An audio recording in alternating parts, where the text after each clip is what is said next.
Kumusta po kayo lahat dyan, my dear teachers, and to all who subscribe our channel. So ngayon lang po tayo nakapag-upload dahil sa napaka-busy nating schedule, and we also tried our luck sa tinatawag nating reclassification for master teacher. So ngayon po, sabi ko nga, tapos na tayo, balik na tayo sa pagbibigay ng mga content na I hope nakakatulong and nakakatuwa dahil marami din sa atin nagkasabi, nagka-chat, nagtumatawag, or even nami-meet natin that they are thankful for what we are doing. So for now po, magpapakita ako ng content regarding paano ba sagutin itong NCOI annotations form. So sa mga tapos na po, congratulations. Sa mga hindi pa or mag-NCOI pa lang, sana po ay makatulong ito lalo na sa ating mga applicants for Teacher 6. So ang una po ay ang 1.2.2, Use research-based knowledge and principles of teaching and learning to enhance professional practice. Sa MOV po dito, tayo po magsusulat. So titingnan natin ang ating NCOI portfolio, but then sa ating pong experience, mas maganda kung kayo po ay may ready na. It can be in your mind, or kung medyo maluwag ang inyong division office or ang nagbabantay, dahil alam naman natin, gusto natin matulungan ang kapwa nating mga teachers, pwede naman na hawak nyo ang inyong mga NCOI portfolio o kaya ay mayroon na kayong mga nasa isip na sagot. So halimbawa sa atin, ang ating pong pinili, since ang inihingi ng MOV ay isa lang naman, so pinili natin yung lesson plan, either DLP or DLL. Depende po sa inyo kung sa inyo po ay activity sheet or assessment. Basta dapat, alin man ditong piliin natin, may annotation dapat, paano siya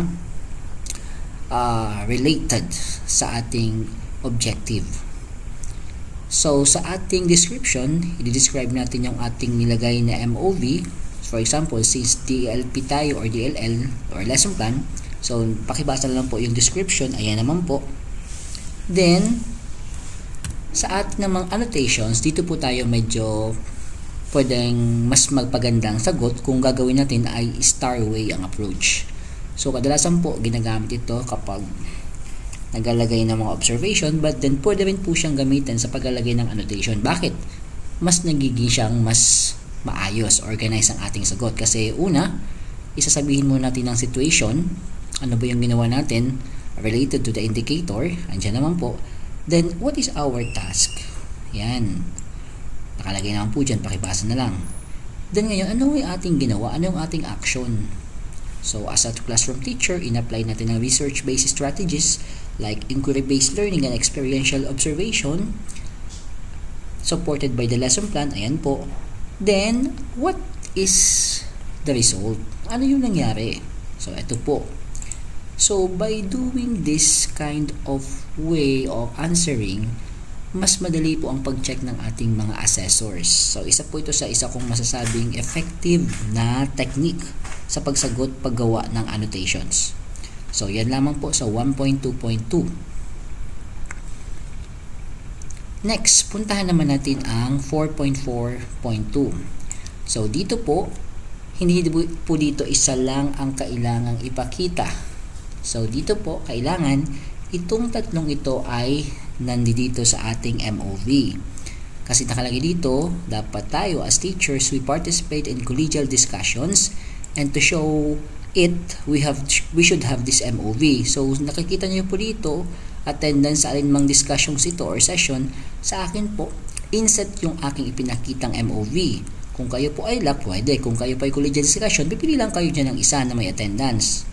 Then dapat po, since documentation to may minutes, so kung insert doon sa number 1, insert ka rin dapat sa number 2. Then after ng minutes, number 3, may reflection notes ka dapat as a teacher. Paano ka nagpakita doon ng participation and learner feedback and with attendance. So kung makikita nyo po yung 1 to 3, ito po ay documentation ng inyong participation sa isang collegial discussion. Next, ano po yung description? So since insert nga yung ating collegial discussion, ilalagay natin, describe natin, pakibasa na lang po yan. Then as I have said, sa annotation po, star way approach po tayo. Sabihin natin yung naging situation natin. Then ano yung naging task natin?